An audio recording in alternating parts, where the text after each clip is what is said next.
Well, first of all, it would be, Mark, my faith journey as an African American Catholic has been a moment of grace for me. And grace always comes with challenges. So it's not been a perfect ascent to the heights, but it also has been a moment when I am deeply grateful for the wonderful people that have entered my life, and many of them, through their own good example, are the reasons that I became a Catholic. Those priests and nuns that I encountered when I went to Catholic school as a sixth grader, and their goodness and their generosity and their enthusiasm about the faith inspired me. But I also know that the church is a community, a family of sinners as well. So it's not been without its challenges, but the rewards in my life and its manifestation in my life, I believe, has been a grace from God. The witness that I have seen in the lives of Black Catholics that I have known has really been an encouragement. Two in particular. One was a man by the name of Herman Porter. Herman Porter was a Chicagoan, and in the early 40s, he applied to Mundelein because he wanted to be a priest. And he was rejected because Mundelein was, the seminary at that time, was not accepting African-American candidates. And that was pretty universal at that moment. There were very, very few seminaries, diocesan secular seminaries, that were accepting Black candidates for the priesthood, which is one of the reasons why the religious orders, the SVDs, the Josephites, the Franciscans are such a great sign of the faith of the church, because they were taking African American seminarians. And that's why so many of our senior African American priests and bishops belonged to those communities, because there they were welcomed. But Herman applied to study for the diocese, the Archdiocese of Chicago. He was rejected. Well, he eventually became a priest in the Diocese of Rockford, one of the neighboring dioceses of Chicago. And I was a newly ordained auxiliary bishop when Herman died. And I made the trip to Rockford to pray at his wake, because his tenacity, his determination to become a priest, even facing the rejections that he faced, was a source of inspiration for me. The second was another African-American priest, Rollins Lambert, who happened to be the first Black candidate who was accepted a few years later after Herman's rejection. And Rollins was ordained a priest in 1949 for the Archdiocese of Chicago. He was our first African-American priest.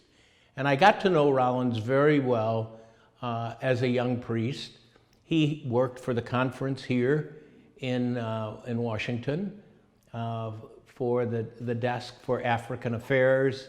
He was a pastor. He was just an extraordinarily gifted, talented, and determined man. And when he died, he died out at Holy Family Villa, a nursing home in Palos Heights, where my mom actually lived. So he and my mom got to know each other, as they were both residents at the senior citizens place. And I was told by people who knew, my mom and Father Lambert would say the rosary together. And I hope they prayed for me. I suspect that they did. When Rollins died, he willed me his chalice. And it is the chalice that I use at our pastoral center. I used it in Atlanta at the time that he died, and now I brought it with me whenever I say Mass at our pastoral center. That silver chalice, that was Rollins' chalice and his gift to me. Now, those two priests inspired me because they would not be deterred. They felt God was calling them to be a priest, and they found the courage to do so. What a wonderful witness of faith they are for me. But then there are many other African American Catholics that I have known, lay people, religious, whose devotion to the church and love for the church was greater than their unfortunate experience of rejection and racism. Mark, I don't believe that there is an African American in our nation who cannot recall at some point feeling the sting of racism. It's an unfortunate but almost a universal experience on the part of African Americans. There are several experiences that I can recall, but one in particular stands out. I was the Archbishop of Atlanta, and there I was very, very, very well respected and loved, and I felt very much at home, and the people in the Archdiocese were tremendous brothers and sisters to me and members of the flock of the Archdiocese. However, on this one occasion, I was out in Palm Springs, and I was going to play golf at a very exclusive golf course called the El Dorado in Palm Springs.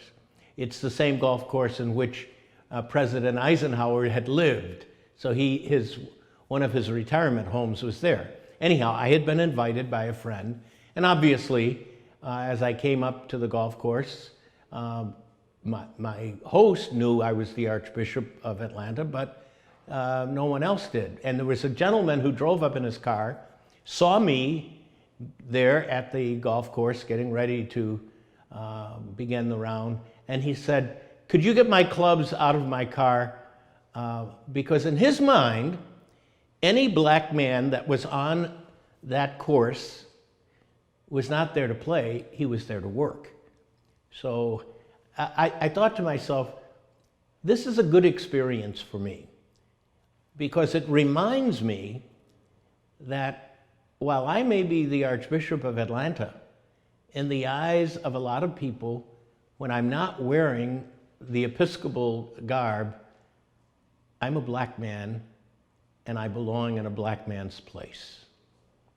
Well, first of all, I'm sorry when those protests go violent or destructive, but I understand the frustration that energizes them, especially in light of many of the experiences of brutality, police brutality or mob brutality that have been found in these past several months, but well beyond these past several months.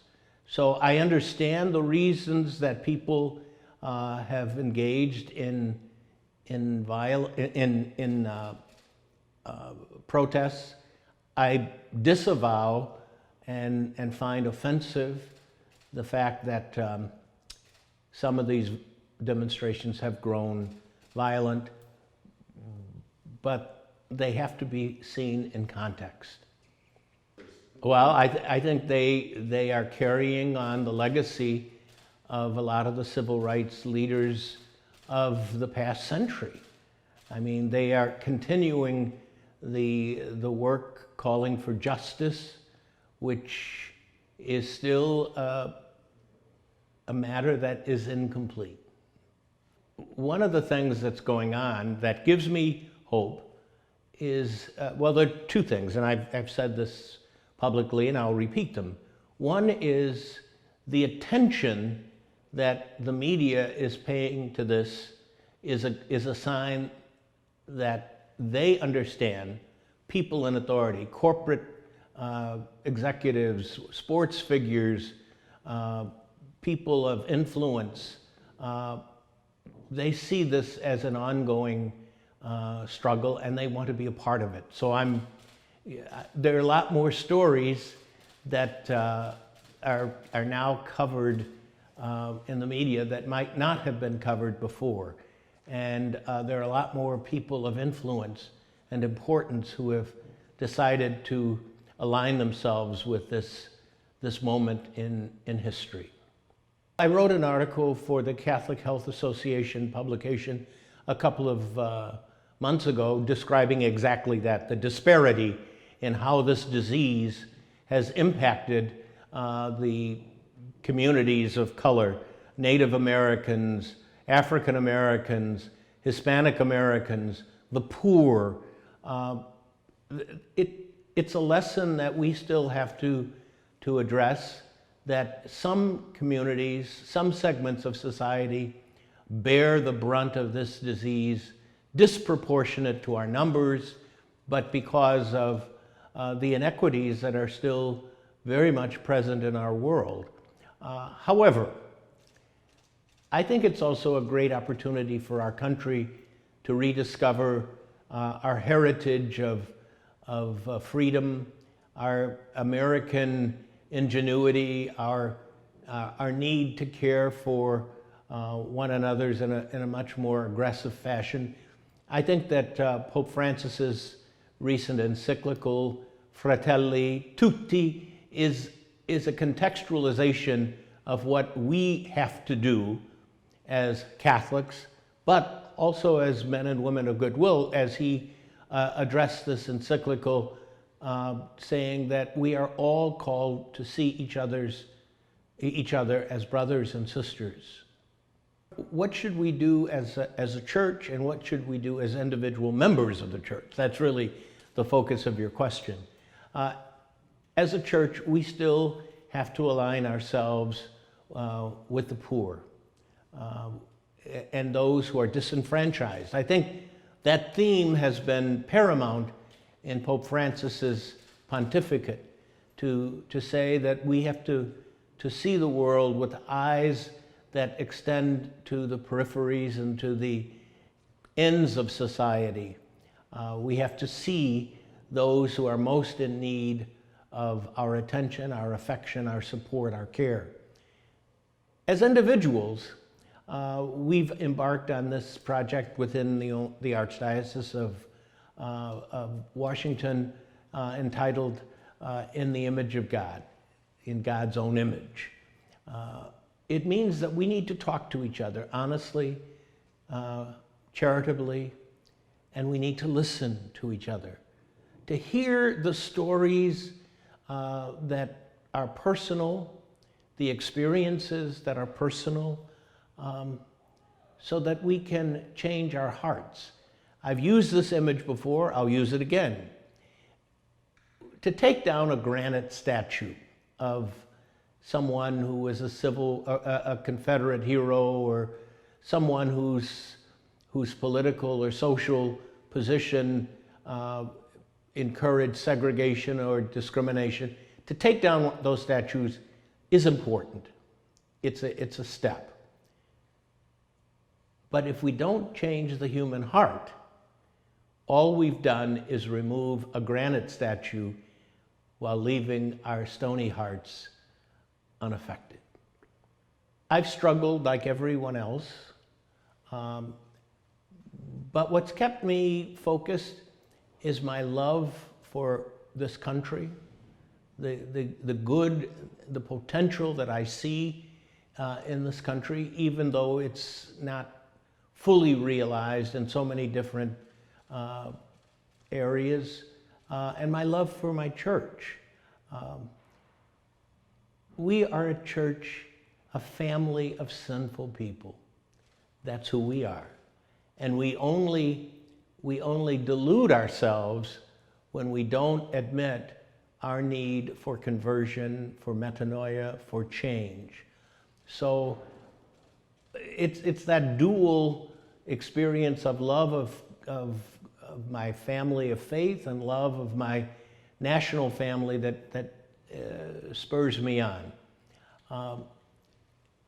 Mark, if we focus only on what is wrong, we'll lose heart.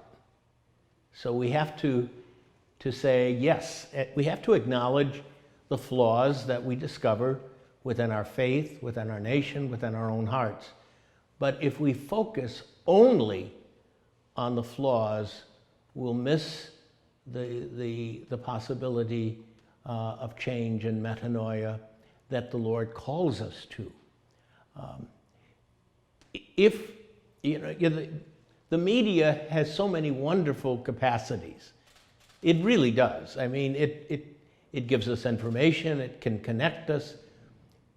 But if we look at the media images that are negative, and there are many, we will become disheartened.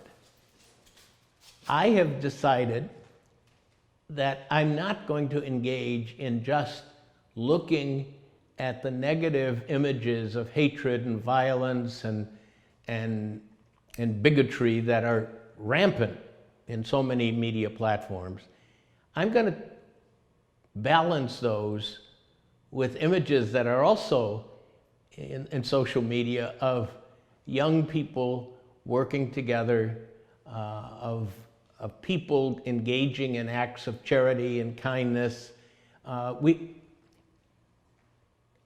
don't want to make the negative the sum total of my experiences. My sister, Claudia, told me a couple of weeks ago, she says, just remember, no one gets to live in your head rent-free. And that's a good image for me, because it means that I have to see the world in a balanced perspective. I think we all do. The other day, on one of the media platforms that I happened to come across, it was a story of two little boys, 4 and 5 years old, and they were great friends. One was white, one was black. And these 5-year-olds were obviously buddies, and they were doing what 5-year-old boys do. And the little white boy decided he was going to ask his parents to have a buzz cut so that he looked more like his buddy, his little black friend. And he told his mom, if I get a haircut like the other little guy's name, the teacher won't be able to tell us apart. I thought, what a great example of the scriptural passage where Jesus tells us, unless you change and become like little children, you won't even get into God's kingdom. And it's those images that I think balance. We have to balance what we take in, both acknowledging the awful things that are there, but taking heart in many of the positive things that are also there. And we have to look for them, because they don't get prime billing. You have to look for them, but they're there.